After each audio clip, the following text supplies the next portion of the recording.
I'm Margaret Spellings, as David said, and I'm the president of the Bipartisan Policy Center. I get to be, and we have heard today just an impressive lineup of members on this topic we care so much about, and that is bipartisan permitting reform legislation. So thanks to everybody who participated in these panels today. I also want to thank David Hill and Zan Fishman and the BPC team who put this event together, and I hope you found it meaningful.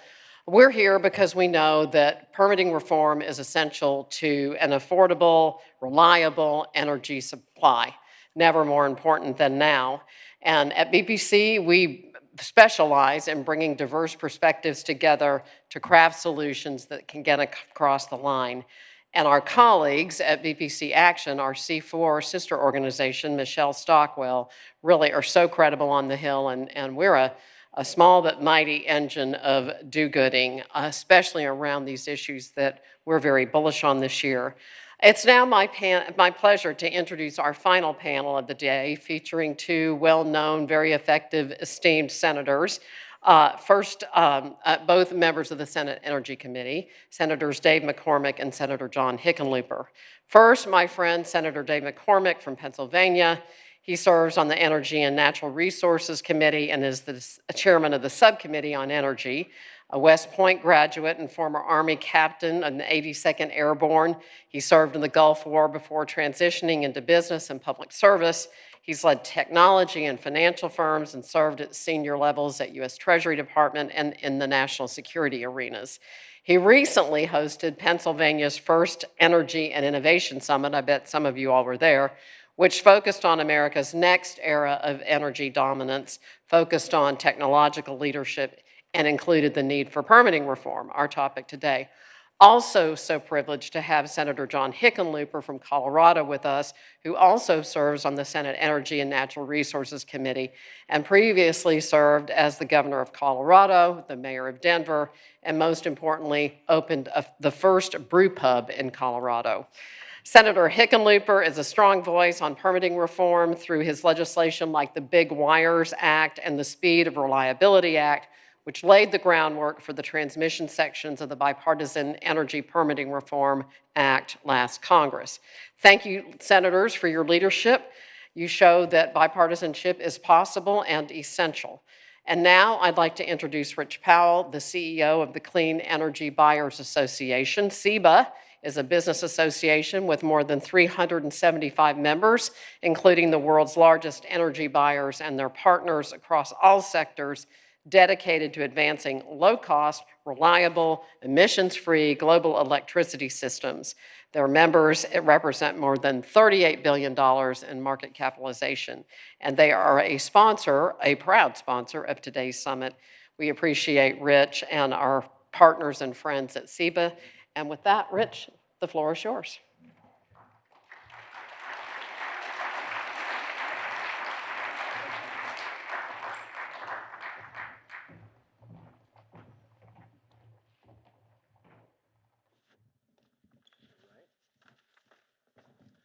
Thank you so much, Margaret, and all of our terrific friends at the Bipartisan Policy Center here today.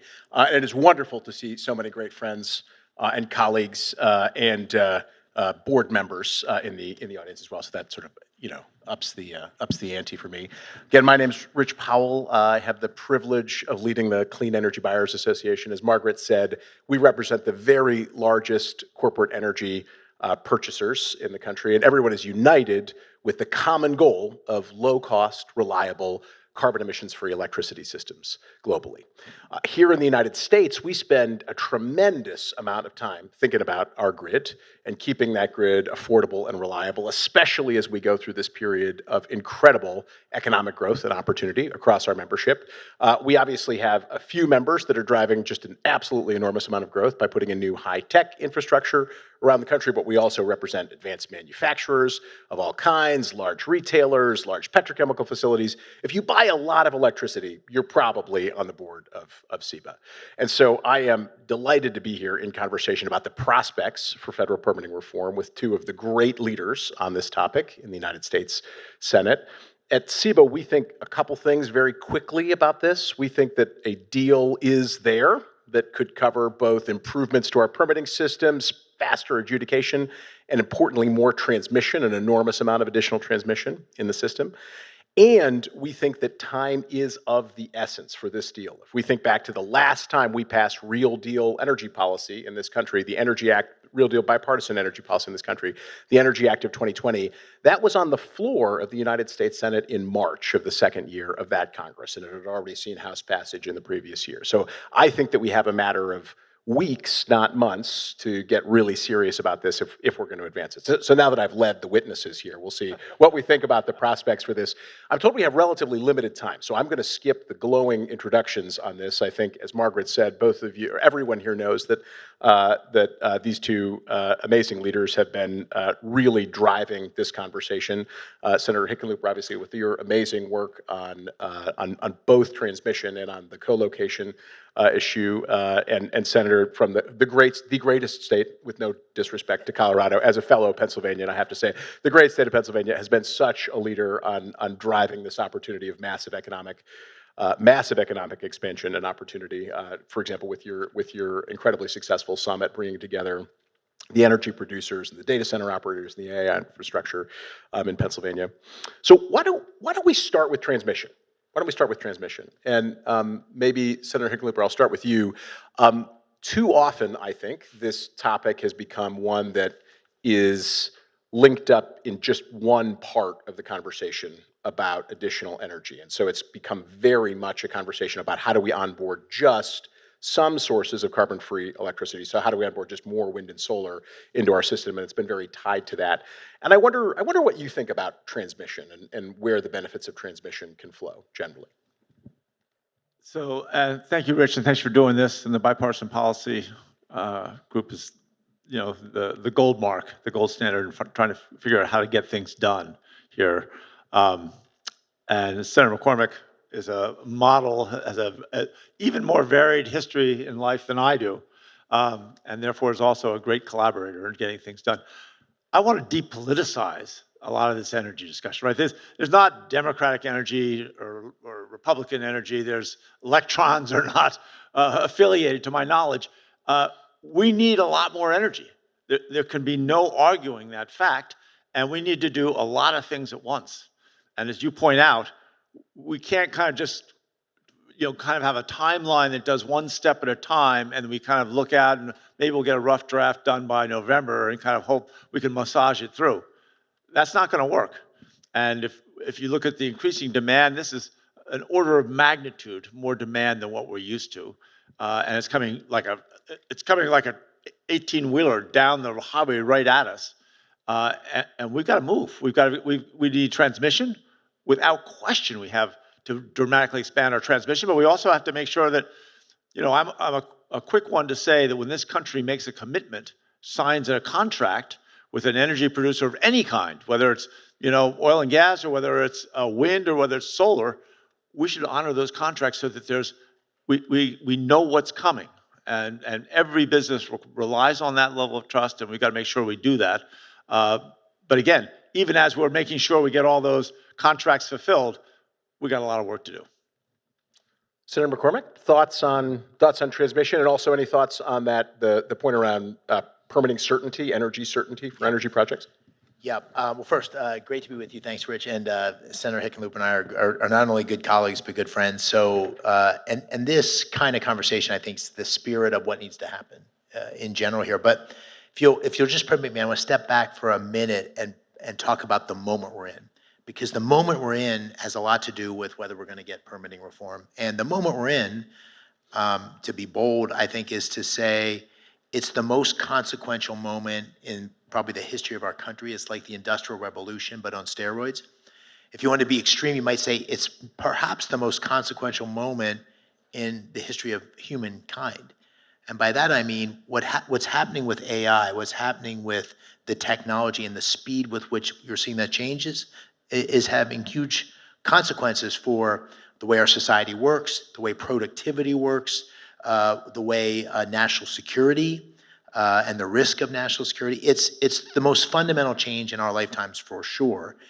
And you can't say AI and the AI revolution without saying energy and the energy revolution. Those two things go hand in hand. So they're inextricably linked. And if you believe that this is happening, whether we like it or not, and that we have to guide it, lead it, channel it to make sure it brings the most benefit to America, to our security, lifting all boats and having whatever benefits there are spread across the population, but also having any risk mitigated. If you believe that, then there has to be a national strategy for dealing with it. And that's going to be highly dependent on energy. In fact, that's the area where we perhaps lag the most in the AI revolution, is the energy necessary to produce it. So if you frame the problem like that, then our energy production capability needs to triple. And we're still behind China in terms of its capacity. And that needs to be an all of the above energy strategy that's embracing all forms of energy: nuclear, natural gas, solar, wind, creates baseload energy. And that's going to require enormous transmission capability to keep up with that energy production. And if you think about it in that way, then the long pole in the tent, one of the things that stands in the way most of being able to lead that revolution, is the speed with which we can create that capacity and that transmission capability. And that's why permitting reform is a national imperative. It also has enormous economic benefits, because there's $1 trillion of capital that's held up that can't be invested because of the permitting reform. But it's the most important thing, or certainly one of the most important things we could do for this existential moment. And I'm not sure we're going to be able to accomplish it as much as, but I want to frame it like that because the stakes of not getting it right are such a big deal. And I agree, I don't know if it's weeks, but this Congress, we need to take the momentum of the moment, the bipartisan support that we have. And I'm not sure I don't think there's much Senator Hickenlooper would disagree with on what I said. We've done versions of this before.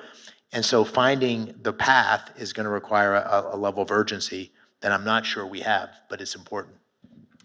Well, just to build on that, so this is, and I keep track, this is the third Congress in a row. We are attempting this. So third time was a charm, I think. But so, you know, the basic terms of that grand bargain, sort of that was initiated 2 Congresses ago, was the idea that we would have broad federal permitting reform, you know, how this stuff's administered, how it's adjudicated, now probably adding into that this energy certainty requirement, and significant transmission reform as well, kind of as a broad package. Do we think this Congress could be different? What could be different this time around that we could maybe get the deal across the finish line? Obviously, we've got this massive national imperative that you just mentioned. Do we think that's enough? I've always, you know, I spent most of my professional life as a barkeeper, running a bunch of bars. So I look at that right there is the understatement of the century right there. That is humble. I look at this as a real case of focus. And I mean that by, we have, and the Senator talked about a moment. Business and politics both demand the alignment of self-interest. And we are at that unique moment where if you're an environmentalist and you're really concerned and full of anxiety about climate change and what can we do, and we've got to go faster, or you're someone who's really worried about AI and all the other needs of business, of energy that we need, and how do we get them fast enough, that alignment of those two self-interests overlapping is there. And in my experience, again, often across a bar top, but what gets you off, keeps you from maintaining that alignment, is when you lose your focus. You start trying to put this issue in or this issue in. So I think part of our job is we got to go out there and make sure that we keep our fellow senators in both parties with a just religious focus on getting this done. And I think we got to get started in a few weeks. To get it done in this Congress, you've got to start that journey sooner. I won't add to that. I mean, I think we see it very much the same way. When But I've been to bars. Senator McCormick, maybe come back to you. I think we just discussed the broad terms of what that package might look like, but clearly this might well be something that's packaged with a broader set of priorities, maybe a surface transportation bill, for example. You've also been a real champion for additional federal authorities that can speed up heavy investments in this space, federal loan tools and and other ways to advance these technologies, both on the infrastructure side and on the energy development side. And and that's obviously can be across the whole range of energy producing technologies. What else do you think might flesh out and fill in a package Well, like that? if you step back and think about, I'm not saying this is necessarily the legislative package, but if you step back and say strategically, what do you need to win? What do you need to get the acceleration in that moment that we're talking about? You need permitting reform that's going to accelerate the capacity to allocate capital. It's going to give confidence. I agree with the senator.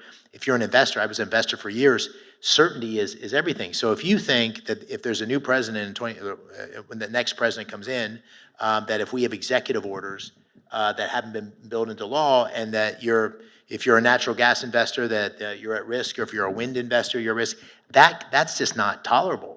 If you're an investor, you can't have that kind of regulatory uncertainty. So we need legislation as a stepping stone on the way to certainty that will draw in this enormous capital. That's one fundamental thing to win the revolution. The second thing we need is, I think, all the support and stimulation for the acceleration of technology development, whether it's nuclear technology, whether it's solar, whether it's natural gas. And that'll happen in the private sector largely, if they're promising, but basic research. Some of the basic research is a role government should play. So I'm a big supporter, I think the governor, or the senator is too, he's been both governor and senator, of NSF funding, of NIH funding, of all these basic research funding that's going to create some of the basic technology that's necessary. And we need to accelerate that because the moment requires it. And then the third thing is a talent point. To win this revolution, we have to have the talent. And in particular, this is taking us back to people who build things, whether it's transmission capability or whether it's production capability, people that are welders and electricians and pipe fitters and steam fitters. These jobs are in huge demand in Pennsylvania. We had this summit, which you mentioned, $92 billion of capital was committed. There's $50 billion of energy infrastructure and $40 billion of data centers. I mean, there's not enough skilled labor to meet that demand. So to meet the moment, I think we need real progress in all three of those things. Obviously, the permitting piece, I think, could go a lot of different ways. I think possibly tying it into the national security imperative associated with AI is a really important way to elevate it and accelerate it, but there's lots of different ways that could happen. I just want to express huge appreciation for that sentiment about the robust role of the federal government in bringing new technologies onto the market. We at CBO, we've been very, very involved in creating a great big corporate demand signal, now the largest signal in North America for pulling these technologies into the market. That sort of started with wind, and then it became solar, and then it became batteries, and now it's nuclear and gas with CCS and geothermal and advanced hydropower. Much of that hydropower, I think, announced at your summit, actually. Yeah. And so, but all that's done in partnership with the U.S. federal government. Every one of those technologies had enormous support coming up and out, and often these things we're doing with direct cost share. So hugely appreciate that sentiment. Certainty. So the new thing that's been added to the pile of this grand bargain this year is the idea of energy certainty. So how do we make sure, to your earlier point, that a project that has either already received a permit and is under construction, or that is at a very late stage of permitting, doesn't have that unduly slowed down or taken away? And I wonder both of your thoughts about, how do you think we could craft something like this that frankly takes back some of Congress's power in this and takes, frankly, away some of the administration's power to make these calls, so that developers have more certainty, so that capital has more certainty, so you don't have multi-year lags and see enormous increases in the cost of capital projects? Do we think that concept is strong enough now to be added to the package? Because that's the new piece. That's newly introduced this Congress. You're looking at me, so I think that we have to rectify issues where we've interrupted that process of approval and then allowing it to complete. I think that's very important for private sector and industry. It's important politically. I think it's important for the government itself to have that certainty. We have the alignment of self-interest. We recognize we've got to make sure there's transparency, the public is aware of everything. We're going to protect the public. They get a voice in terms of what's going to happen in their community. We're going to do all that stuff, but that only works if there's trust. And the only way you get trust is providing some level of certainty. So the administration's got to commit to it. The Congress, the Senate, I think, is willing to commit to it. We just have to do it. We know it's there. We just have to do it. Yeah, I just go back to the point I made earlier. I used to be an investor, and you're trying to create risk-adjusted returns, maximize risk-adjusted returns. So the more risk you have to build into the equation, that brings that risk-adjusted return down, and so you're not going to allocate capital. It's really that simple. I think we have this incredible moment where a lot of these international engagements and negotiations have yielded huge commitments of capital from Japan, from South Korea, from India, and other places, but we have to solidify that certainty for them to make that capital happen. Now, just to be clear on what I was saying before, I think the government can play a role in three things. I think that basic research is hugely important to next generation technology. I think the government should play a role. I've consistently been against subsidizing any source of energy, fossil or not fossil, because I think it distorts the market. Ultimately, if the capability is there, investors will allocate capital. But the thing we should do as government is give them certainty that if they allocate capital, we're the deepest capital markets in the world. If they know they can allocate capital here and they'll have certainty of a regulatory regime, it's going to draw so much capital at a time where we need it to meet the moment. And that's why permitting reform, as you say, three things we could do for national security, permitting reform is in the top three. That's amazing, but that's where it is. It's that important. Just want to share our excitement, in particular of the announcements from Secretary Lutnick and Secretary Wright, Department of Commerce and the Department of Energy, about this potential massive resource opportunity, this massive build opportunity for technologies like new nuclear on federal land. Could be a game changer in terms of bringing down the cost of those technologies. Okay, we're moving into the lightning round phase now. So I have a final rapid response question for each of you. Can Congress pass a bipartisan permitting reform bill this year? Hopefully I haven't led the witnesses too much on this one. Can Congress do it? Can you do it? You want me to go first? Of course we can do it, right? I mean, there are lots of obstacles. I think that Congress is beginning and has perhaps finally recognized that this is an imperative. This is a moment, as Senator McCormick says, and we don't have a choice. I mean, we'll do it because we have to do it.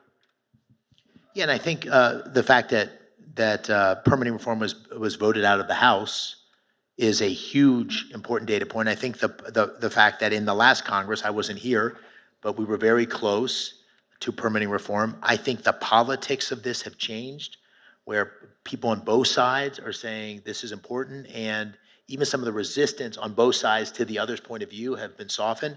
So yeah, I do, and I know the leadership of the two committees, particularly the EPW committee, Senator Capito she's leading the charge, and I've talked to folks on both sides and in the White House, and I think people realize this is crucial. So not only can we do it, I think we must, and I'm hopeful we will.